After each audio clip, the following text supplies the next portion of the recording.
Sob a luz sombria da noite, uma criança solitária e encolhida aguarda em frente aos portões do abrigo Tum-Tum em busca de refúgio. Do lado de dentro, o encarregado do local ouve os barulhos insistentes no portão, coça a nuca e resmunga irritado por ter seu descanso interrompido a essa hora. Encarando o garoto através das grades metálicas, o homem dispensa o novato sem dó, avisando que o abrigo já está lotado e mandando-o dar meia volta. Sem ter para onde ir, a criança implora desesperadamente por abrigo enquanto tateia entre suas coisas para encontrar algo que possa convencê-lo. Ela então estende a mão através das frestas, exibindo um valioso medalhão prateado e suplicando para ser ouvida. Ao colocar os olhos no objeto de valor, a expressão de deboche do sujeito dá lugar a uma imediata hesitação. A luz da noite reflete na moeda ornamentada, tornando a oferta irresistível para o ganancioso homem. O metal pesado do portão rende ao ser aberto, e o sujeito finalmente dá a ordem para o pequeno segui-lo. Revelando seus cabelos brancos e radiantes olhos esverdeados, o garoto encara o homem com surpresa e bastante cautela. Engolindo medo, o pequeno dá seus primeiros passos para dentro daquele local desconhecido. Sob o brilho frio da lua cheia, a imponente estrutura de pedra e madeira da propriedade permanece envolta em um silêncio gélido. Ao acomodar o novato em um quarto simples de pedra, o homem avisa de forma fria que deixará a explicação sobre as regras do abrigo e as taxas de responsabilidade para a manhã seguinte. Sem demonstrar qualquer empatia, o sujeito se despede rapidamente para sair do cômodo. No mesmo instante, uma senhora idosa que acompanhava o garoto se curva repetidas vezes em profunda gratidão pela acolhida. Assim que ficam a sós, a idosa acolhe o pequeno com carinho, chamando-o para se sentar ao seu lado na cama. Acariciando a cabeça do neto com extrema compaixão, ela desabafa sobre o quanto aquela jornada deve ter sido difícil para ele. Com os olhos marejados de pura inocência, o garotinho olha para a idosa e pergunta onde afinal estão seu pai e sua mãe. Diante da pergunta dolorosa, a mulher engole em seco ao perceber a cruel realidade que cerca o destino daqueles pais. Tentando poupar o coração da criança, ela o abraça fortemente e mente com ternura, dizendo que se ele dormir um pouco, os pais logo chegarão. Confortado pela promessa, o menino estampa um leve sorriso e concorda em descansar. Enquanto a luz da lua ilumina o aposento e o pequeno adormece profundamente, o silêncio da noite é quebrado pelos tosses fracos e doentios da senhora. O desespero se instala quando a idosa encara a própria mão pálida coberta de sangue fresco, enquanto luta com dificuldade para respirar. Sentindo suas forças se esgotarem de vez, a mulher sussurra um último e doloroso desejo, pedindo do fundo do coração para que o neto seja feliz.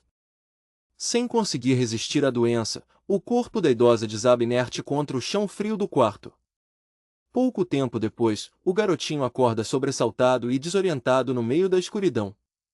Ele chama por ele perguntando se ela adormeceu no chão e tenta chacoalhar seu corpo sem entender o que está acontecendo. Porém, ao notar a imobilidade completa da idosa, o choque toma conta dos olhos do garoto. Ao tocar na mão gelada de ele e ver os dedos manchados de sangue, o desespero e o horror tomam conta do pequeno.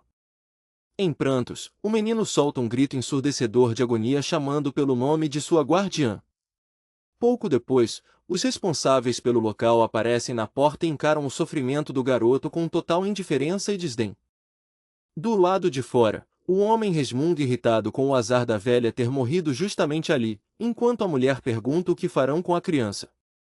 Observando a jovem Pauline passar pelo corredor, o sujeito nota a semelhança na cor dos cabelos e sugere com extremo cinismo colocá-los juntos para se passarem por mãe e filho miseráveis. Sem perder tempo, ele aborda Pauline e ordena friamente que a partir daquele dia ela leve o garoto para trabalhar com ela, recebendo uma resposta relutante da jovem. Enquanto a ruiva reclama que o abrigo não é nenhum centro de caridade, o ganancioso administrador rebate satisfeito, afirmando que a dupla junta vai render um bom dinheiro. Por fora, o abrigo Tum-Tum ostenta a fachada de uma instituição real de caridade criada para acolher desamparados e receber verbas do governo. No entanto, a podridão do local se esconde por trás dessa máscara, explorando crianças impiedosamente sob o pretexto de cobrar cobranças abusivas apenas para lucrar. Ao encarar o garoto de cabelos brancos, Pauline reflete a figura do pequeno em seus olhos enquanto aceita em silêncio o fardo daquela responsabilidade. Aproximando-se com hesitação da cama onde o menino está sentado, a jovem limpa a garganta e pergunta suavemente qual é o nome dele. Pauline se apresenta formalmente ao garoto e avisa com firmeza que, a partir daquele momento, ele irá acompanhá-la. Em choque absoluto e com o olhar perdido, o pequeno de cabelos brancos permanece em silêncio, incapaz de reagir. Pauline observa a hesitação do garoto e reflete profundamente sobre o peso da responsabilidade que assumiu. Inclinando-se com extrema delicadeza, ela estende as mãos e afirma que, embora não saiba o que ele enfrentou, uma coisa é certa. Colocando a mão no ombro do garoto no meio do jardim florido, Pauline declara com seriedade que ele precisa sobreviver a qualquer custo.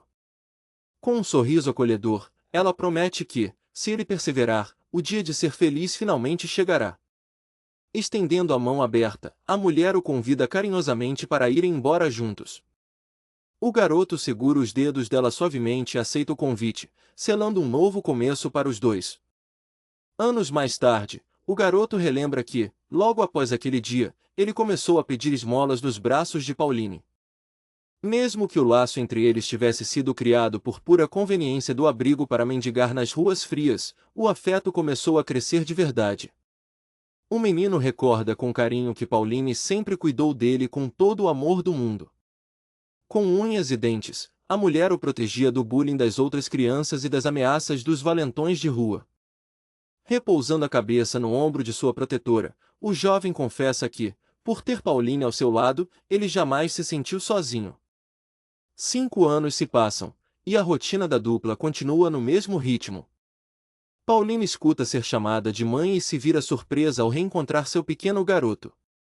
Agora aos 8 anos, Roen surge radiante, acenando animado com um balde na mão. Sentados no banco do parque ao entardecer, os dois trocam palavras de carinho e reconhecem o esforço diário um do outro. Hesitante, Pauline revela de repente que recebeu a notícia de que precisará ir embora em breve. Olhando para baixo, ela explica que conseguiu um trabalho como empregada na mansão de uma família nobre. Roen demonstra um imenso alívio e comemora a conquista, afirmando com orgulho que ela se sairá bem em qualquer lugar. Brincando com a maturidade do garoto, Pauline o puxa para um abraço apertado enquanto ele reclama do cabelo bagunçado. Com os olhos marejados de emoção, a mulher agradece do fundo do coração pelos 5 anos inesquecíveis que passaram juntos. Anos depois, Roen reflete sobre como Pauline sempre o protegeu nos momentos de maior desespero, seja na perda de Helen ou nos ataques da rua. Chorando copiosamente, o garoto desabafa a dor de saber que sua bondosa mãe está partindo para um lugar melhor, lutando contra o próprio egoísmo para ficar feliz por ela. Desolado pelo sentimento de abandono, ele chora sem parar ao perceber que perdeu seus pais, Helen e agora Pauline. Segurando o rosto de Roen com carinho, Pauline o manda olhar diretamente nos olhos dela. Ela explica com doçura que o fato de não ter ninguém ao lado fisicamente não significa que ele esteja sozinho. Tocando suavemente o peito do garoto, a mulher ensina que alguém só está verdadeiramente só quando o coração fica completamente vazio. Ela orienta que, se ele guardar as pessoas amadas dentro do peito e olhar para dentro com calma, perceberá o quanto sempre foi amado. Fechando os olhos com serenidade, Pauline promete que basta ele sentir o próprio peito nas horas de solidão para lembrar que ela estará sempre com ele. A lembrança se esvai e o garoto encara a realidade da despedida definitiva de sua figura materna. Ele pondera sobre os ensinamentos da mãe sobre olhar para dentro do peito para afastar a solidão. Concentrado, Roen fecha os olhos e decide abrir os olhos do coração para sentir a presença de quem ama. Cruzando as mãos sobre o peito, ele sente a pulsação do próprio coração reagir com uma energia azulada. Um vórtex de luz brilhante se manifesta no centro de seu ser em resposta ao seu foco. Envolto por uma aura mística de mana, o garoto alcança o ápice de sua percepção espiritual. Abrindo os olhos com um brilho azul turquesa fascinante, Roen desperta sua visão interior. Flutuando em meio a partículas cintilantes, ele contempla o mundo com clareza absoluta, descobrindo que pode enxergar tudo ao seu redor mesmo de olhos fechados. Imerso em um turbilhão de luzes e energia, o garoto estende a mão sem conter a profunda admiração ao sentir o mundo ao seu redor de uma forma viva. Uma estrela brilha intensamente na palma de sua mão, fazendo perceber que a presença de seus pais, de Ellen e de Pauline, continua viva em seu coração. Envolto por uma aura serena, o pequeno finalmente alcança a paz ao entender que nunca esteve sozinho. Uma lágrima solitária escorre enquanto ele agradece em silêncio a Pauline Mon por essa revelação. Ele faz uma promessa solene de que jamais esquecerá os ensinamentos e o carinho dela. Um ano se passa e o dia no abrigo começa logo cedo com as ordens para o início do trabalho. Misturado às outras crianças que carregam sacos pesados, Rowan segue a rotina diária no novo local. Observando a rua pela janela, o pequeno lamenta não ter recebido mais notícias e se pergunta se Pauline Mon está bem em seu novo emprego. Nesse período, o garoto continuou trabalhando duro para conseguir esmolas, e por ser um dos mais lucrativos, o diretor o escalou para a Zona 1, garantindo-lhe um tratamento bem melhor. Um homem de rabo de cavalo se aproxima e o cumprimenta com entusiasmo para começarem o dia. Trata-se de Blake, o supervisor da Zona 1, que passou a acolher e proteger o garoto após conhecer sua história. Foi justamente Blake quem explicou a Rowan que as luzes brilhantes que ele enxergava se chamavam mana.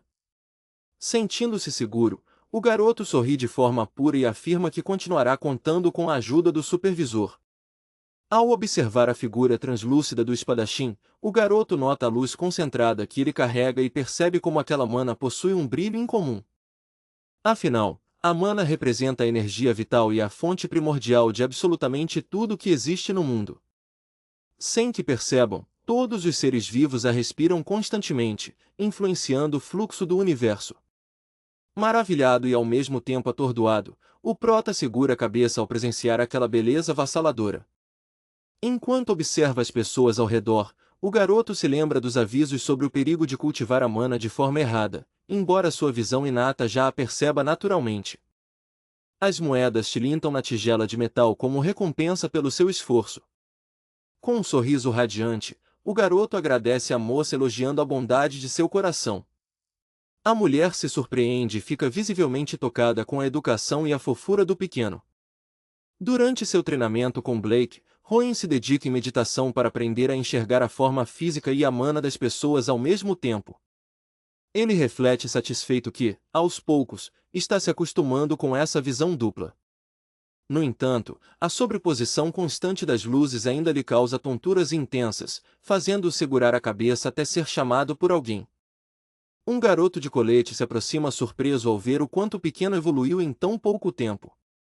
Com extrema humildade, Rowan sorri e responde que deve seu progresso às boas pessoas ao seu redor. O colega assume um tom sério e o alerta a tomar cuidado, lembrando que o mundo está cheio de gente que não suporta ver o sucesso alheio. Levantando-se, o rapaz reforça o aviso para que Rowan reporte imediatamente qualquer comportamento suspeito. O garoto se despede do colega, mas guarda para si um detalhe importante sem comentar nada. Na verdade, o pequeno esconde o fato de ter presenciado algo extremamente estranho recentemente. Ele se recorda do evento com um olhar sério e compenetrado. Estranhos cobertos por capas se destacavam no meio da multidão por possuírem uma mana absurdamente brilhante e densa. O garoto notou que aqueles sujeitos concentravam mana no abdômen exatamente como o supervisor Blake. Aquelas figuras o observavam de longe, num piscar de olhos, desapareceram saltando pelos telhados. Apesar de não ter sentido uma ameaça imediata, o prota decide guardar segredo para evitar que descubram sua capacidade de ver a mana. A moeda cai no recipiente enquanto ele agradece ao instrutor e deseja um bom dia. Ao perceber que seu recipiente de coleta está quase cheio, Rowan decide ir até o acampamento base para pedir um novo. Sob a fraca iluminação noturna, o jovem caminha a passos largos pelas ruas de pedra em direção ao acampamento base. De repente, o garoto para abruptamente ao notar uma presença estranha nas redondezas. Olhando para o alto dos telhados, ele reconhece instantaneamente a aura de mana dourada e percebe que os sujeitos misteriosos estão lá novamente. Encarando as figuras com gravidade, Rowan confirma sua pior suspeita: eles estão ativamente o perseguindo. Observando os cantos escuros da rua, o garoto se questiona sobre o que aqueles homens realmente querem, já que dessa vez não estão nem tentando se esconder. Olhando para os lados, ele nota que há um perseguidor atrás dele e um em cada lateral, percebendo que está completamente cercado por guerreiros poderosos. Segurando seu pequeno balde com firmeza, Rowan decide que precisa chegar ao acampamento base a qualquer custo. Sem pensar duas vezes, ele dispara em disparada pelos becos estreitos com os perseguidores em sua cola. Correndo até o limite de suas forças e respirando fundo pelo esforço, o prota mantém o foco total em alcançar Blake. Cortando o ar em alta velocidade, as sombras continuam a encurralar o garoto nas ruelas escuras. Olhando para o topo das paredes, Rowan entra em pânico ao notar que os inimigos estão usando os telhados para cortar seu caminho. Apertando os olhos em desespero, ele percebe que suas chances de escapar estão se esgotando rapidamente. Nesse momento crítico, um grito estrondoso chamando pelo seu nome ecoa por toda a rua, fazendo o garoto estremecer.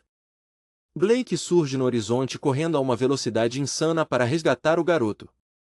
O guerreiro pisa com tanta força no chão que levanta poeira a cada passada. Impulsionado por uma quantidade absurda de mana, Blake dá um salto espetacular cobrindo uma enorme distância pelo ar. Ele aterrissa no chão com um impacto pesado na frente do garoto, que solta um suspiro de alívio ao ver seu protetor. Sem perder tempo, Blake puxa Rowan para os seus braços e manda o garoto se segurar com firmeza. Com o garoto protegido, ele realiza outro salto gigantesco em direção aos telhados da cidade.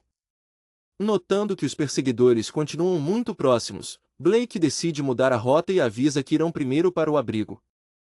Cruzando a paisagem urbana com extrema agilidade, o guerreiro salta de prédio em prédio carregando o jovem. Durante a fuga, Blake repreende o menino para não deixar o balde de moedas cair, lembrando que sem aquilo eles não terão o que comer. Rowan apenas encara o companheiro com um olhar distante e confuso, deixando Blake preocupado com seu estado. Chegando ao destino em uma casa de madeira protegida, Blake instrui o garoto a entrar imediatamente. Ele explica que, devido aos problemas de segurança, todas as crianças serão recolhidas e manda Rowan descansar. Dando um leve tapa na cabeça do garoto, o guerreiro manda o menino acordar para a realidade e se recuperar do susto. Vendo que o menino ainda parece assustado, Blake garante que os inimigos não conseguirão chegar até ali, e Rowan finalmente concorda antes de entrar. Na entrada da casa, o garoto hesita por um instante diante da porta sob a luz intensa. Cobrindo a boca com as duas mãos, Rowan sente o próprio coração disparar de emoção. Ele fecha os olhos e murmura para si mesmo que conseguiu enxergar tudo claramente durante o trajeto. Em seus pensamentos, o prota relembra a imagem da mana circulando perfeitamente pelo corpo de Blake no momento em que ele se movia. Ele analisa em detalhes como a energia concentrada ondulava e se ramificava pelas pernas e braços do lutador. A percepção do garoto capturou com precisão a intensidade e o fluxo completo de mana utilizado na fuga.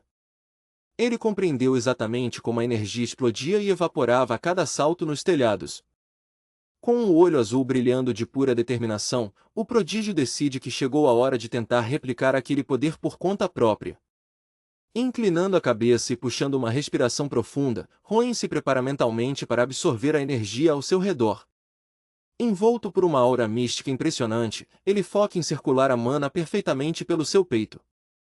O garoto condensa todo aquele poder dentro do próprio corpo, dominando o segredo para invocá-lo quando mais precisar. Sentado no aposento, Rowan solta um suspiro de alívio ao sentir que finalmente compreendeu os mistérios da mana. Com os olhos brilhando em empolgação, o garoto sorri satisfeito por dominar os princípios básicos para canalizar sua energia. Com o coração batendo forte no peito, ele mal consegue conter a ansiedade e decide que precisa testar seu novo poder o quanto antes. Ao sair, Rowan encontra os outros garotos comentando surpresos que todas as crianças do abrigo foram convocadas de volta de repente. A bateção na porta interrompe a conversa quando o supervisor surge irritado exigindo silêncio imediato de todos. O homem tenta acalmar os ânimos dizendo que não há motivo para pânico por causa desse retorno repentino. Ele ordena que todos aguardem comportados nos dormitórios enquanto os líderes inspecionam as áreas antes de liberarem o trabalho.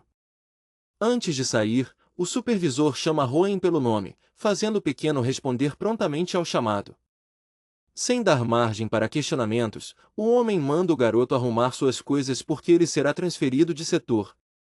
Carregando sua pequena bolsa, Rowan segue os passos do supervisor pelo caminho de pedra sem saber exatamente para onde está sendo levado. Ao chegarem diante do imponente portão do prédio principal, o encarregado manda o garoto esperar enquanto vai conversar com outro funcionário. Os dois adultos trocam documentos e conversam em tom confidencial. Rowan observa a cena de longe e lamenta não conseguir ouvir o que eles estão cochichando a seu respeito. Aproveitando os minutos de espera, o pequeno se concentra profundamente e começa a circular a mana suavemente por todo o seu corpo. De repente, ele arregala os olhos ao captar trechos da conversa dos homens sobre a transferência do garoto da arrecadação para o prédio principal. O funcionário comenta com o supervisor que o diretor favorece Rowan por causa da sua boa aparência, e o supervisor concorda com a lógica. O homem de terno acrescenta que a transferência busca manter tudo seguro após o incidente na Zona 1 envolvendo 2 fugitivos da União. Ouvir sobre a União e sobre 2 fugitivos faz Rowan entrar em um turbilhão de pensamentos.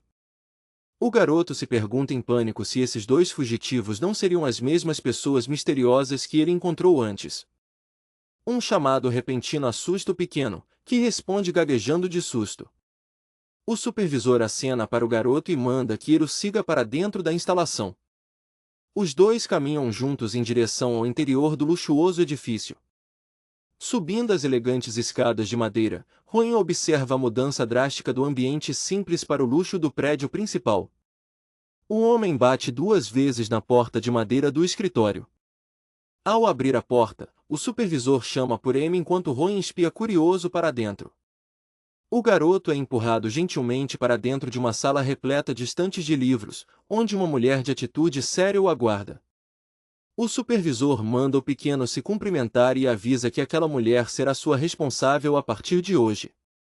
Apresentando a nova tutora como Amy, a mulher analisa Rowan de cima a baixo e desdenha dizendo que ele nem deve saber ler ainda.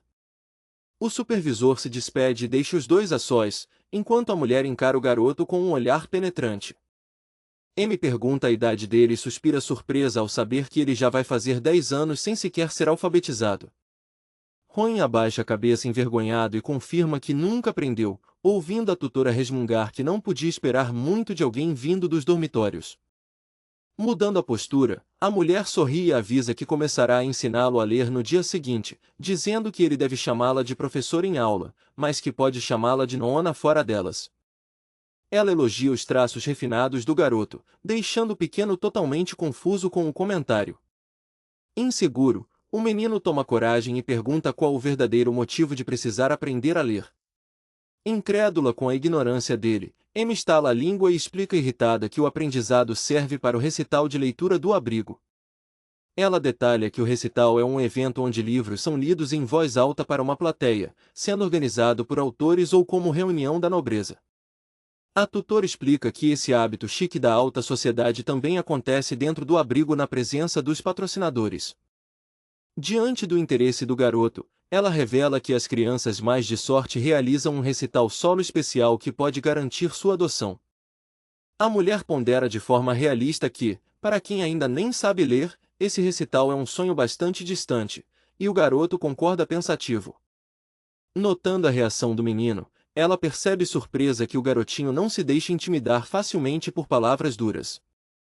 Em um gesto de afeto, ela faz um carinho na cabeça de Rowan, que fecha os olhos e sorri radiante de felicidade. Chamando o menino para acompanhá-la, ela abre a porta e guia o garoto até o interior do alojamento. Chegando ao quarto, a supervisora apresenta Rowan aos outros residentes e ordena que ele não cause confusão e se dê bem com todos. Ela aponta para o canto esquerdo do dormitório e designa qual será a cama do garoto.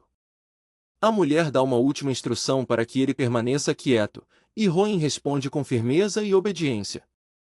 Fascinado com a ideia de ter seu próprio armário, o prota observa o móvel enquanto outro garoto do quarto se aproxima curioso. O colega de cabelo azul pergunta surpreso se Rowan realmente veio da ala dos dormitórios principais, e o menino confirma timidamente. Animado por conhecer alguém daquela ala, o garoto sorri e se apresenta como Theo. Em seguida, Theo apresenta o restante do grupo no quarto, Noah, Hayden e Lilia, que acena de forma acolhedora. Reparando no olhar do garoto, Theo percebe sinais de apuros passados e o tranquiliza, garantindo que ali ninguém é maldoso como as crianças lá de fora. Ele explica com entusiasmo que a partir de agora Rowan não precisará mais pedir esmolas na rua, pois a equipe daquele quarto é responsável por cuidar da biblioteca do abrigo. Os olhos de Rowan brilham intensamente ao escutar a palavra livros. Todos no quarto batem palmas e dão as boas-vindas calorosas ao novo companheiro. A noite cai e Rowan dorme tranquilamente em sua cama sob a luz do luar, descansando de um dia cheio de novidades. Em seus sonhos, o menino relembra uma memória mágica no campo de grama alta, onde ouvia que nos livros está guardado todo o conhecimento do mundo. Curioso, o garoto ouvia com carinho a garantia de que sua mente faminta por conhecimento iria amar desvendar a leitura. Naquela lembrança, o desejo ardente de finalmente aprender a ler aquele objeto chamado livro transbordava de seu coração. Ao acordar sereno, Rowan sente que seu grande sonho começou a se realizar e lembra saudoso de Pauline. A estação fria passa e o silêncio da noite abre espaço para a mudança de tempo. Com o desabrochar das flores de cerejeira na janela, o ciclo se renova como o final feliz de uma grande história. Debruçado sobre as páginas na biblioteca, Rowan devora as leituras da Zona 1 até ser chamado de repente. A encarregada me solicita que ele traga os livros lidos no dia para a devida verificação. Ela avalia a pilha sobre a mesa e analisa os títulos de contos infantis trazidos pelo garoto. Ao notar um olhar intrigado no rosto de Amy, Rowan percebe a sutil mudança de expressão da tutora. Satisfeita com o progresso do prodígio, Amy declara que já chega de contos de fadas e autoriza sua promoção para as obras da Zona 2, deixando o menino pensativo sobre aquela reação. Eufórico por alcançar o novo nível de leitura, Rowan pede permissão para ler mais um pouco antes de ir ao dormitório e Amy concorda prontamente. O garoto vibra de empolgação ao perceber que finalmente terá acesso aos livros lidos pelos adultos. Diante das prateleiras gigantescas da Zona 2, ele contempla a vastidão de conhecimento à sua espera. Passeando pelos corredores, o menino fica fascinado com a quantidade absurda de obras interessantes que encontra. Ao puxar uma obra de capa vermelha, um título específico na prateleira chama imediatamente sua atenção. Ele lê a lombada sobre o nascimento do reino de Grafton e da União e se questiona curioso sobre o significado dessa união. Folheando o mapa detalhado no livro, Rowan repara no quão pequena e remota é a região onde ele vive em comparação com a imensidão do mundo. Virando as páginas com avidez, ele se depara com registros históricos ainda mais impressionantes. O texto revela como o Principado de Grafton saiu vitorioso de uma longa guerra e reorganizou o continente em um reino e 6 principados autônomos. Para evitar novos confrontos sangrentos e manter a ordem, o rei fundou uma organização poderosa. Essa lendária ordem de cavaleiros foi batizada como a União, revelando a força que moldou a história do mundo. Enquanto dois homens conversam, o garoto escuta em silêncio e tenta entender por que Blake teria fugido de repente se ele se dava tão bem com o pessoal local. Analisando os registros antigos, Rowan conclui com certeza que o abrigo e a União definitivamente não mantêm uma boa relação. Além disso, fica evidente que o abrigo está fazendo de tudo para esconder os incidentes que ocorreram naquele fatídico dia. Segurando o livro com força, o jovem se questiona o que exatamente eles estão tentando ocultar de todos. Concentrando-se novamente, Rowan estende a mão enquanto a mana azul flui suavemente por seus dedos. Envolto em um brilho etéreo, o garoto caminha pela biblioteca treinando o controle de sua energia vital. Com toques leves, ele movimenta a mana em direção às estantes para aprimorar sua manipulação. Ao finalizar o exercício, ele suspira aliviado para recuperar o fôlego. Mesmo sabendo que ainda não domina a técnica perfeitamente, Rowan se sente orgulhoso por conseguir circular a energia enquanto movimenta o corpo. Ele relembra a época em que pedia esmolas e só conseguia praticar a respiração de mana quando estava parado. Agora, com as mudanças em sua rotina, ele comemora a evolução de conseguir mover a energia enquanto caminha ou lê seus livros. Contudo, o garoto sente uma leve frustração ao perceber que a densidade de sua mana não aumenta e acaba se dispersando ao seu redor. Respirando fundo, o prota decide ter paciência e avançar um passo de cada vez sem se afobar. Mais tarde, a responsável pela ala reúne os jovens no salão principal para fazer um anúncio importante. As instrutoras observam a turma com olhares atentos enquanto preparam a seleção. Com um tom misterioso, a vice-diretora analisa os presentes para escolher quem participará da atividade. Ela começa chamando Theo, Lily e Noah, que comemoram entusiasmados pela oportunidade. Para surpresa geral, a mulher finaliza a lista chamando o nome de Rowan, deixando o garoto completamente chocado. Inclinando-se até o pequeno, a vice-diretora brinca dizendo que não pode deixar alguém que acabou de aprender a ler participar diretamente do recital. Tocando no rosto do garoto com carinho, ela explica que a presença dele deixará o ambiente mais bonito e pede para ele apenas observar e se acostumar com o clima. Rowan se curva em sinal de respeito e agradece humildemente a consideração da mulher. Batendo palmas para organizar o grupo, a encarregada ordena que os 10 escolhidos se troquem e vão para o salão de recepção. Alguns garotos do abrigo resmungam com inveja, reclamando que é injusto o novato receber tanta atenção logo de cara. Já vestindo um traje azul e branco impecável, Rowan destaca sua aparência refinada para o evento. Theo corre até o amigo transbordando de admiração e elogia o visual incrível do garoto. O pequeno retribui o elogio e logo atende ao chamado da tutora para ocupar seu lugar na mesa. O salão principal é decorado com elegância, com castiçais e livros preparados para apresentação perante os convidados. A encarregada avisa a todos que os nobres acabaram de chegar e exige postura máxima. As instrutoras se posicionam atrás da mesa enquanto as crianças aguardam em silêncio a entrada dos patrocinadores. Ao entrar no recinto, uma nobre loira elegante paralisa de surpresa ao reconhecer um rosto no salão. A lembrança das moedas doadas na rua ressurge no ar. O garoto se recorda da extrema bondade daquela mulher que o ajudou no passado. Impressionada com o reencontro, a senhora cobre a boca sem conter o espanto. Rowan se levanta sorrindo e cumprimenta a Lady Caroline, que expressa imensa alegria e gratidão por rever o garoto. A vice-diretora se surpreende com a proximidade dos dois, e Lady Caroline revela que o conheceu enquanto ele pedia esmolas no inverno. A nobre elogia o quanto o pequeno ficou radiante e adorável, enquanto a vice-diretora destaca que ele até aprendeu a ler graças ao apoio do abrigo. Encantada com a evolução da criança, Lady Caroline entrega um livro ornamentado e pede ansiosa para que Rowan faça uma leitura no recital de hoje. Lady Caroline lamenta profundamente não ter ouvido a voz de Rowan, mas a vice-diretora pondera e sugere deixá-lo ler pelo menos o último capítulo como experiência, algo que a nobre aceita com enorme empolgação. Pouco tempo depois, o momento da apresentação finalmente chega. À mesa, as nobres observam atentas enquanto Rowan pensa na surpresa de reencontrar Lady Caroline em circunstâncias tão diferentes do passado. O garoto encarava o chão em silêncio, percebendo que as memórias de sua antiga vida continuavam ressurgindo sem aviso e afetando seu coração. Diante de todas as senhoras elegantes reunidas no salão, o jovem assume sua posição com o livro em mãos, decidindo entregar-se completamente à leitura.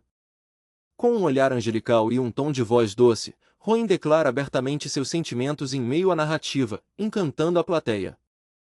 As nobres ficam totalmente derretidas e dão suspiros de puro deleite com a fofura e o charme daquele menino prodígio. Cada detalhe da reação delas é percebido pelo garoto, o suspiro leve escapando entre os lábios, a lágrima rolando pela pele, o tremor das mãos e até mesmo a aceleração de cada batimento cardíaco. Ele percebe que seu experimento de transferir mana através das ondas sonoras funcionou perfeitamente, deixando a plateia completamente dominada por suas palavras. Mesmo que elas tentem disfarçar o impacto, a percepção aprimorada de Rowan permite que ele escute absolutamente tudo ao seu redor. Ele controla perfeitamente as vibrações de mana no ar, garantindo um domínio absoluto sobre a atmosfera da sala. Radiante de alegria, uma das convidadas elogia a leitura com entusiasmo, chamando aquele momento de uma verdadeira bênção. Curvando-se com extrema elegância, Rowan agradece com modéstia e atribui o sucesso à ajuda da vice-diretora, arrancando risos e garantindo uma nova apresentação para o dia seguinte. Mais tarde, na segunda biblioteca, o jovem reflete que controlar o fluxo de mana ainda exige muito do seu próprio físico. Ele encontra uma obra antiga sobre as leis e princípios do movimento humano e percebe ter achado uma chave crucial para seu desenvolvimento. Ao selecionar outro livro vermelho que pode ser útil para suas pesquisas, o garoto é pegou de surpresa. Surgindo do nada por trás das prateleiras, Blake lê o título por cima do seu ombro e solta uma provocação bem-humorada. Fingindo susto, o garoto questiona o que o veterano faz ali, enquanto Blake cai na risada e brinca sobre a curiosidade natural da idade. Sorrindo calorosamente, Blake explica que soube do sucesso do recital e passou na biblioteca apenas para ver o rosto do pequeno prodígio. O jovem entende que o amigo não pôde assistir à leitura por estar em serviço, e Blake confirma que as coisas andam bem corridas ultimamente. Ficando sério, Blake revela que aqueles sujeitos problemáticos que costumavam perseguir o garoto voltaram a incomodar, e ele está ajudando os supervisores a resolver o problema. Com um sorriso angelical por fora, Rowan pensa friamente que se a União e Blake se envolverem, aqueles homens vão levar uma surra inesquecível. O menino solta uma risadinha divertida diante da situação. Blake se aproxima e apoia a mão na bochecha do garoto, dizendo que ouvir as palavras dele melhora seu astral e lamentando que não poderá ver a apresentação de amanhã. Enquanto tem as bochechas apertadas sem dó, o garoto pondera internamente que, segundo os livros que leu, Blake se encaixaria na definição de uma pessoa má. No entanto, vendo como o veterano Rio trata com tanto carinho, o garoto entra em um dilema moral sobre a verdadeira natureza do companheiro. Ficando com o rosto todo corado e tonto com a brincadeira, Rowan tenta recuperar a compostura. Ele cobre a boca com o livro e aceita a ausência do amigo com tranquilidade, confiante de que terá muitas outras chances para se apresentar. Antes de ir embora, Blake recomenda que o garoto tome cuidado e dê o seu melhor. Apontando para o livro, o veterano aconselha o pequeno a focar na leitura nos momentos vagos e a não se desgastar à toa. Despedindo-se alegremente, Blake bate a porta e deixa a sala de estudos. Sozinho, Rowan conecta a imagem de Blake e da União a um lado muito mais sombrio e perigoso do mundo. Observando a vista através da janela da biblioteca, ele se pergunta como seria um verdadeiro confronto entre usuários de mana de alto nível. Avaliando a própria força em relação a guerreiros tão poderosos, o jovem questiona se já teria capacidade de competir de igual para igual com eles. Concentrando-se profundamente, Rowan segura o livro contra o peito e puxa uma respiração serena enquanto uma intensa aura azul esverdeada começa a emanar de seu corpo. A energia mágica canalizada no artefato atinge o ápice, fazendo a capa vermelha estalar sob uma força absurda. Incapaz de suportar a quantidade massiva de mana, o livro se parte ao meio no chão de madeira, soltando poeira brilhante e arrancando um lamento de frustração do garoto. Ajoelhado no chão e contemplando os restos do item destruído, o prota estende a mão e lamenta profundamente aquele grande desperdício. Batendo delicadamente na porta de madeira polida, Rowan aguarda a autorização para entrar até que a voz de dentro manda passar. Assim que a porta se abre, o jovem pergunta de forma respeitosa o motivo pelo qual a vice-diretora o chamou. A mulher suspira em sua grande mesa de madeira e começa a revelar que há uma situação delicada para ser resolvida. No meio do burburinho das estudantes, uma garota eufórica comemora achando que finalmente Rowan será o leitor principal do dia, enquanto as outras demonstram puros ciúmes com a notícia. Uma verdadeira pressão se estabelece sobre a tutora quando as jovens começam a exigir aos gritos que o garoto leia sozinho, sem nenhuma outra voz para atrapalhar. Sem conseguir suportar a cobrança e quase caindo em prantos de puro estresse, a tutora engole o choro e promete dar o seu melhor para atender aos pedidos. De volta ao escritório, a vice-diretora explica o perrengue para Rowan e pergunta se ele se sente capaz de assumir o desafio, recebendo uma resposta tranquila do garoto que aceita a tarefa sem hesitar. Diante do salão repleto de alunos, a vice-diretora bate palmas para pedir a atenção de todos e anuncia que o leitor especial daquela sessão será finalmente revelado. Para a surpresa de todos no recinto, a tutora chama o nome de Theo, deixando o jovem de cabelos azuis em choque total. O garoto gagueja sem acreditar que foi o escolhido, enquanto a professora reforça a decisão e pede uma salva de palmas para celebrá-lo. Sem demonstrar qualquer inveja, Rowan sorri sinceramente e parabeniza Theo, enquanto os outros alunos ao redor comentam surpresos que esperavam ver Rowan naquela posição. Radiante de alegria, Theo celebra a conquista ao saber que seu talento de leitura pode lhe garantir uma oportunidade em um lugar muito melhor no futuro. Pouco tempo depois, o jovem de cabelos azuis parte rumo ao seu novo destino enquanto se despede dos companheiros sob a luz do sol. Observando a partida pela janela, Rowan admite um leve aperto no peito por ver o amigo ir embora, mas sua pequena decepção dura pouco tempo. Segurando um livro ricamente decorado, ele declama um trecho com pura paixão ao falar sobre querer segurar a mão da pessoa amada. Diante de uma plateia de nobres completamente hipnotizadas, o prota continua sua leitura sobre como a saudade é algo inevitável. A verdade é que a procura pelo garoto aumentou de uma forma tão absurda que ele passou a ler sem parar todos os dias. A vice-diretora avisa ao garoto que ele precisará fazer apresentações de manhã e à tarde, deixando o pequeno surpreso por ter dois compromissos no mesmo dia. Suspirando pelo cansaço do garoto, a tutora admite que a rotina será pesada, mas lembra que absolutamente todo mundo faz questão de ouvi-lo ler. Rowan sorri e agradece pelo carinho do público, afirmando que fica feliz em agradar a todos, mas deixa um pedido no ar. Ele explica que o desgaste emocional depois de cada leitura é gigante e pede permissão para sair e tomar um pouco de ar fresco entre as sessões, recebendo o aval da vice-diretora. A mulher impõe apenas uma condição e exige que ele não saia do quintal, no que o garoto concorda imediatamente. Caminhando em direção ao jardim ensolarado, o prota busca um momento de paz para recuperar suas energias. Sentado em silêncio, Rowan puxa o ar profundamente enquanto uma aura azul brilhante se manifesta ao redor de seu corpo. Abrindo os olhos intensamente iluminados pela mana, ele se esforça ao máximo para manter a concentração na técnica. O garoto visualiza mentalmente cada músculo, articulação e osso do corpo para traçar o caminho perfeito por onde a energia deve fluir. Com esse mapa interno estabelecido, ele faz a mana circular através dos vasos com extrema precisão. Essa canalização exige muito mais do que pensamento, dependendo de uma força de vontade esmagadora para mover a energia pelo corpo. Focado e determinado, o pequeno mantém o controle absoluto sobre o fluxo que envolve sua cabeça. Ao encerrar o exercício, o garoto solta o ar com alívio, mas nota que a densidade da mana continua sendo um problema e desconfia que a limitação esteja em seu próprio corpo.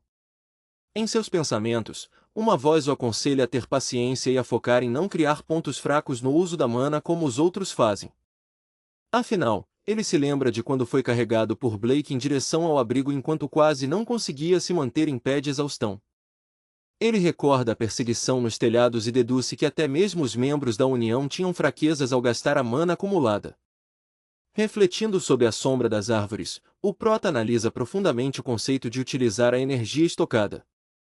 Enquanto observa os outros garotos no salão, ele se questiona se seria capaz de usar a mana externa como se fosse sua, lembrando que já conseguiu repelir a energia de terceiros apenas com o poder de sua voz. Pegando uma pequena folha verde, ele intui que se a mana possui forma e peso, manipular essa força no ambiente pode ser totalmente possível. De costas para a mata, o jovem libera rastejantes raios azuis do próprio corpo, dando início a um novo e poderoso experimento de controle. Com a folha flutuando suavemente sobre a palma da sua mão, Rowan sorri de satisfação ao confirmar que sua teoria sobre a mana estava corretíssima. Pouco depois, Lily é anunciada como a leitora especial da vez, recebendo uma calorosa salva de palmas enquanto tenta disfarçar a timidez. As outras crianças se reúnem ao redor da garota, desejando muita saúde e segurança em sua nova jornada fora do abrigo. Visivelmente hesitante, a menina se aproxima de Rowan, que nota seu nervosismo e pergunta se ela quer lhe dizer algo. Lily gagueja de tão envergonhada, com o rosto corado, mas mal consegue encontrar as palavras para se confessar. Ao mesmo tempo, os outros garotos ao redor começam a fofocar, achando muito estranho o fato de um prodígio como Rowan ter sido ignorado na seleção. Um dos meninos explica baixinho que o diretor jamais deixaria Rowan ir embora por ser a gança dos ovos de ouro do abrigo, fazendo o prota entender no ato que tudo não passa de interesse financeiro. Lilia fica profundamente chocada e apreensiva ao perceber o verdadeiro motivo de manterem o garoto preso ali. Tentando aliviar o clima, Rowan faz uma provocação brincalhona e pede para a garota repetir o que disse, deixando-a em puro pânico. A menina surta de vergonha e corre para chorar no colo das amigas, deixando o prota totalmente sem entender a reação exagerada. Enquanto a turma cai na risada zoando a garota, a notícia de que Lily irá para uma boa família se espalha pelo recinto. Observando a luz pela janela, Rowan reflete sobre como essa oportunidade permitirá que ela leia novos livros, explore o mundo e talvez até descubra pistas sobre o acúmulo de mana. No dia seguinte, nos fundos do prédio principal, o jovem treina intensamente sua magia, fazendo lápis girarem e cruzarem no ar sob anéis de energia. Encostado na parede fazendo uma pedra flutuar sem esforço, o garoto celebra seu progresso e se foca em praticar ainda mais. De repente, Rowan fica alerta ao escutar um barulho vindo de cima. Olhando para o alto, ele avista um homem de colete deitado no muro observando os arredores. O garoto reconhece imediatamente o sujeito como o supervisor do dormitório que o trouxe para o abrigo. Curvado de dor e agonizando, o homem tenta se segurar, enquanto Rowan nota com preocupação que a mana do sujeito está evaporando rapidamente. Sem hesitar, o menino corre na direção do supervisor para tentar ajudar. Surpreso com a aproximação repentina do garoto, o homem encarou-o confuso.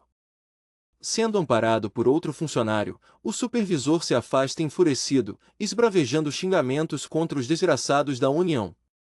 Ao ouvir a menção sobre a União, o mundo de Rowan cai e ele percebe que a mesma organização que o perseguiu no passado ainda está agindo. O homem com dores manda o garoto fingir que não viu nada e entrar imediatamente, e o menino concorda relutante. Mais tarde, no corredor do abrigo, o jovem pressente que algo muito errado está acontecendo. A tutora Amy surge no salão e cancela abruptamente a leitura da tarde no jardim, ordenando que todos retornem aos dormitórios. Diante da surpresa geral, ela avisa com firmeza que até os patrocinadores foram mandados embora e exige obediência imediata. Enquanto os alunos se dispersam apreensivos, Rowan percebe que aquela situação é totalmente inédita no abrigo. Aproximando-se do garoto, Amy coloca a mão em seu ombro e manda ele se preparar. Ela revela com gravidade que ele foi escolhido como leitor especial daquela ocasião. No quarto, o garoto ajusta sua gravata e se apronta com seriedade. Vestindo o casaco branco, o prota permanece pensativo sobre as intenções de sua tutora. Amy reforça o aviso para que ele se prepare mentalmente, notando que a expressão do garoto está diferente do habitual. Olhando para um colega desolado no chão, Rowan liga os pontos e deduz que a União é a verdadeira responsável por deixar a diretora naquele estado de desespero. Observando os funcionários carregarem um homem inconsciente para fora, o jovem confirma que o cancelamento do evento está ligado àquele ataque sombrio. Determinado a descobrir a verdade, ele avança a passos firmes pelo corredor de madeira. Amy aguarda com um olhar focado e decisivo. O garoto a chama respeitosamente ao se aproximar, pronto para encarar seu novo papel. Inquieto com o caminho que estão tomando, Rowan pergunta a Amy se eles estão indo direto ao patrocinador, sentindo no fundo que algo de muito errado está acontecendo no abrigo. A tutora se surpreende com a pergunta direta e estala a língua surpresa com a perspicácia do garoto. Chamando pela professora mais uma vez, o pequeno recebe uma ordem curta e direta para apenas continuar a segui-la. Enquanto caminham a passos rápidos pelos corredores, Amy reflete sobre o pedido de adoção e Rowan tenta descobrir quem afinal solicitou o garoto. A jornada os leva para fora dos portões e adentra uma floresta densa e escura conforme a noite cai, terminando diante da entrada maciça do anexo do abrigo. Chegando ao prédio de pedra sob um som ambiente intimidador, Amy anuncia friamente a chegada ao destino. Analisando o local com sua percepção apurada, Rowan estremece ao notar que toda a estrutura está impregnada por uma mana escura e repugnante. Um homem de terno surge na entrada dando as boas-vindas ao pequeno e apressa a dupla para entrarem sem perder tempo. Sentindo o toque do sujeito em seu ombro, o garoto desvia o olhar e percebe um estranho sinal de preocupação no rosto da professora Amy. Cruzando o limite da porta Ranger, a mulher avança em direção à escuridão profunda do interior. O prota estranha a ausência total de janelas e percebe que o ambiente é infinitamente mais sombrio do que imaginava. Pelas sombras, o pequeno reconhece a voz do vice-diretor cochichando aflito se eles não deveriam fugir imediatamente. No centro da grande sala escura, um círculo rúnico macabro é revelado enquanto os adultos afirmam que precisam concluir o ritual para salvar algo antes de recuar. Rowan tenta ligar os pontos em silêncio, perguntando-se se eles estão fugindo da União e o que exatamente significa aquele feitiço. Aproximando-se da mesa de madeira, o garoto encara o tomo antigo que lhe mandaram ler. Sentando-se na cadeira simples, o prota abre o livro ornamentado e se prepara mentalmente para o ritual. Diante de si, um abismo profundo no chão começa a emanar uma energia rocheada e sinistra. Impressionado com a quantidade monstruosa de mana que surge daquele buraco, Ron engole em seco ao ouvir a ordem para começar. Posicionado em frente ao círculo brilhante, o jovem dá início à leitura em voz alta. Ele declama as passagens do livro sob a luz do alvorecer, descrevendo o momento em que a personagem encara o homem acamado. Conforme pronuncia as palavras, o prota percebe com arrepio que aquela vasta massa de mana é extremamente sinistra e ameaçadora. Subitamente, uma enxurrada inexplicável de sentimentos invade o peito do garoto durante a recitação. Ele entra em choque ao ser bombardeado por ondas contraditórias de alegria, solidão, raiva e profunda tristeza. O pânico se instala quando tentáculos de mana azul disparam do abismo e começam a drenar e sugar a energia vital do corpo do garoto. Cerrando os dentes com determinação, o prota se recusa a ser consumido e decide resistir com todas as suas forças. Do lado de fora da câmara, o cúmplice se apoia na porta rezando para o plano aguentar até a chegada da união. Focando totalmente seu olhar, Ron decide mudar de tática e tenta absorver a mana ao redor para assumir o controle do fluxo. Em uma explosão de pura força de vontade, o garoto desencadeia um clarão azul brilhante que preenche todo o recinto. Ramificações de energia pura se espalham pelo ar enquanto o pequeno reverte a sucção e manifesta um poder esmagador. Envolvendo seu corpo em uma barreira esférica protetora, ele anula a força do vórtice escuro. Com maestria absoluta, o prota domina a corrente de mana e celebra o sucesso de sua manobra. Mantendo o tom suave na leitura do livro, Ron esboça um sorriso confiante ao perceber que só precisa enrolar para ganhar tempo. Avaliando a presença de energia no exterior, ele nota que as forças da União ainda não se aproximaram do perímetro. Estratégico, o jovem decide estender a recitação ao máximo possível para atrasar os vilões. Nos corredores, os cúmplices começam a cochichar desconfiados pela demora excessiva da leitura. Percebendo que algo está errado, os dois adultos perdem a paciência e correm juntos para checar a sala do ritual. Fechando os olhos com o cansaço acumulado, Ron percebe que a diretora e seu grupo começaram a se mover, questionando-se se conseguiu ganhar tempo suficiente. Suspirando pesadamente, o garoto tenta manter a compostura na cadeira sobre o chão coberto por runas. Ele arregala os olhos em choque ao sentir a presença iminente dos invasores. Fazendo uma força absurda, o homem de terno empurra a enorme estátua de pedra para abrir uma passagem secreta. Disparando em disparada pelo corredor escuro, o sujeito esbraveja furioso contra a incompetência de seus subordinados. Ron se levanta rapidamente e percebe que o grupo não está no pátio, mas sim descendo em direção ao subterrâneo. Encarando o buraco escuro no chão rúnico, o jovem se questiona apreensivo sobre o que diabos existe naquelas profundezas. Abaixo, um impacto violento ecoa em meio a rajadas de energia, fazendo os presentes gritarem de dor. O ancião agarra os subordinados e exige saber furioso o que eles fizeram de errado para estarem escondendo algo. Em meio a fios de mana sombria, ele arrasta o casal escada abaixo enquanto Ron observa a cena com extrema gravidade. Suando frio e com o coração na mão, o garoto estanca surpreso ao encarar o interior da câmara subterrânea. Diante de uma pilha macabra de corpos petrificados iluminada por velas, o jovem acredita inicialmente estar vendo uma árvore.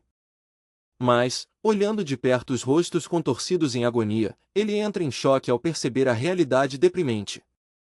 A luz azulada revela uma adaga cravada no peito da figura feminina central, envolta por uma névoa sombria.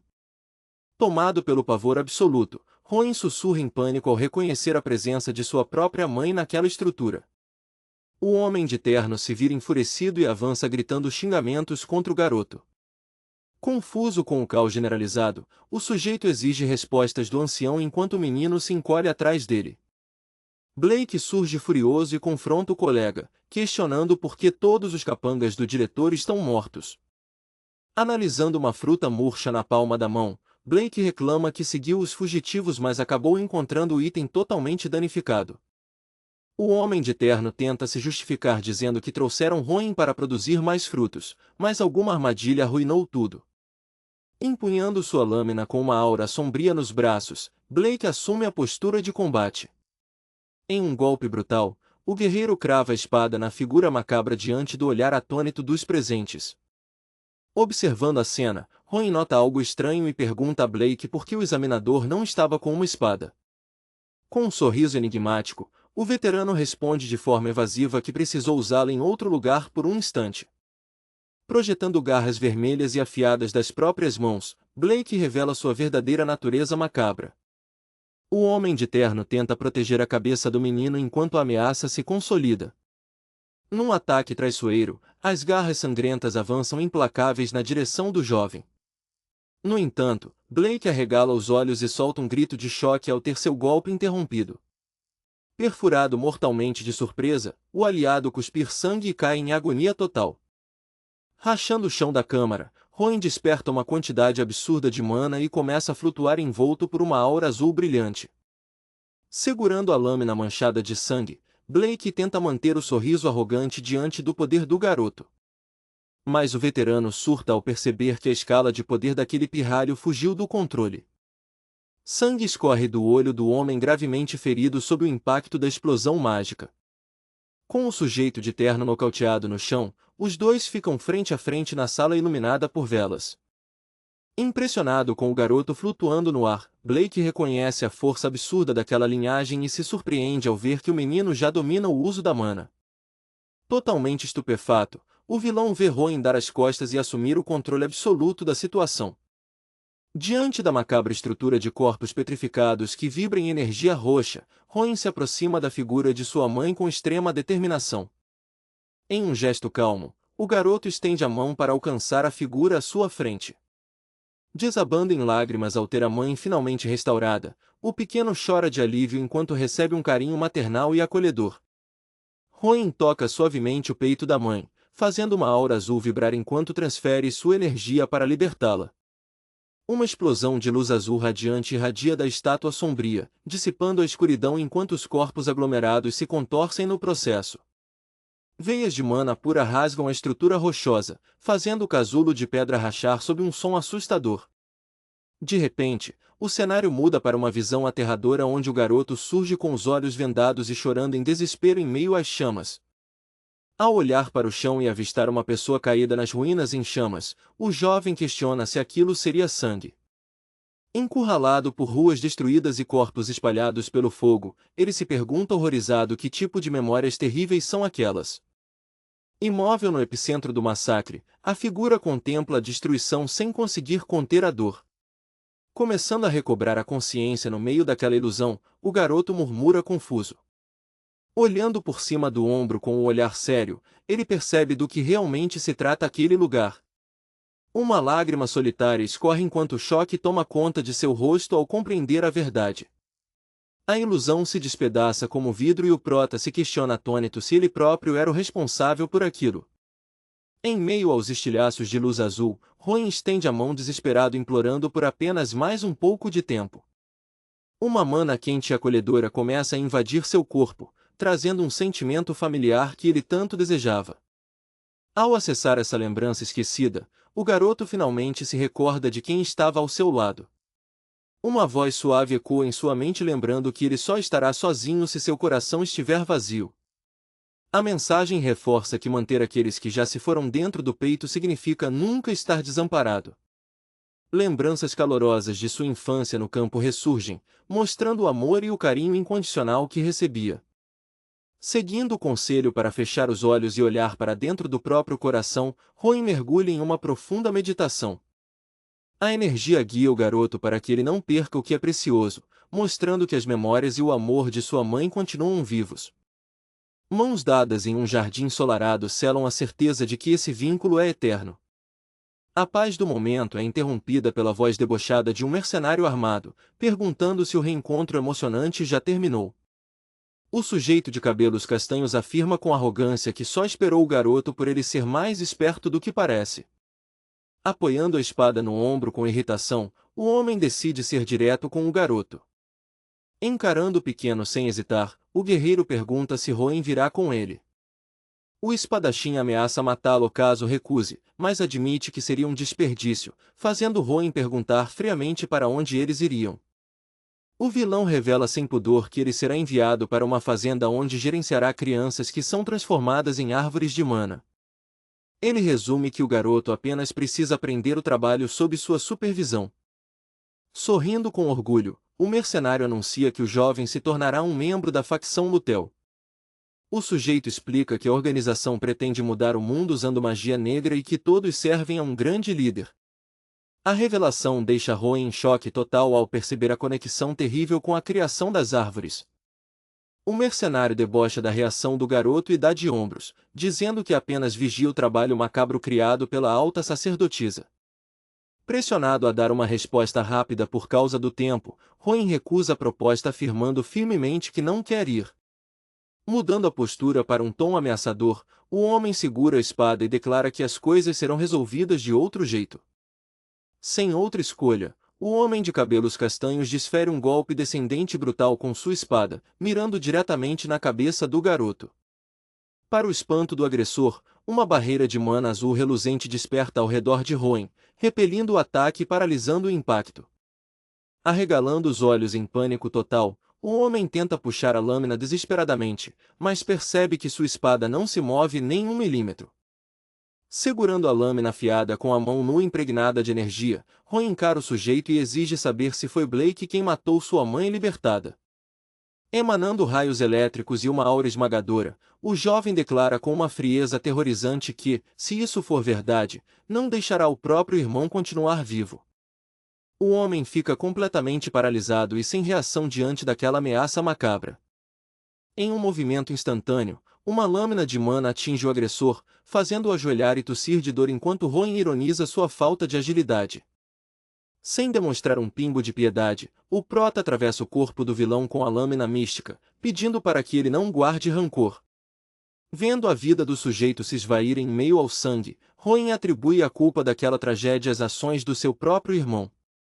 Olhando para o nada, o garoto reafirma a sua determinação inabalável. Encarando as figuras de pedra ao fundo, o jovem deixa claro que jamais perdoará pessoas que agem como seu irmão. Demonstrando um controle impecável de telecinese, ele faz a lâmina mística flutuar ao seu lado com absoluta serenidade. De repente, o garoto fica alerta ao escutar a aproximação de novos visitantes no local. Passos ressoam pelas escadas espirais e uma luz ilumina a câmara quando o vice-comandante Oscar surge liderando a unidade de execução de ideais e ordena uma varredura completa. Com uma presença imponente e olhar experiente, o vice-comandante Oscar assume o comando do recinto. Notando o menino cercado por velas e com a espada flutuando, Oscar expressa surpresa e questiona se aquilo é telecinese ou magia de Lutel. Roen nega ter aprendido com mestres e revela calmamente que dominou a manipulação de mana por conta própria, deixando o líder impressionado. Apesar de achar a afirmação um absurdo, o veterano percebe a sinceridade no olhar do jovem e decide aceitar a informação por enquanto. Adotando um tom formal, o capitão se apresenta oficialmente e pergunta qual é o nome do garoto.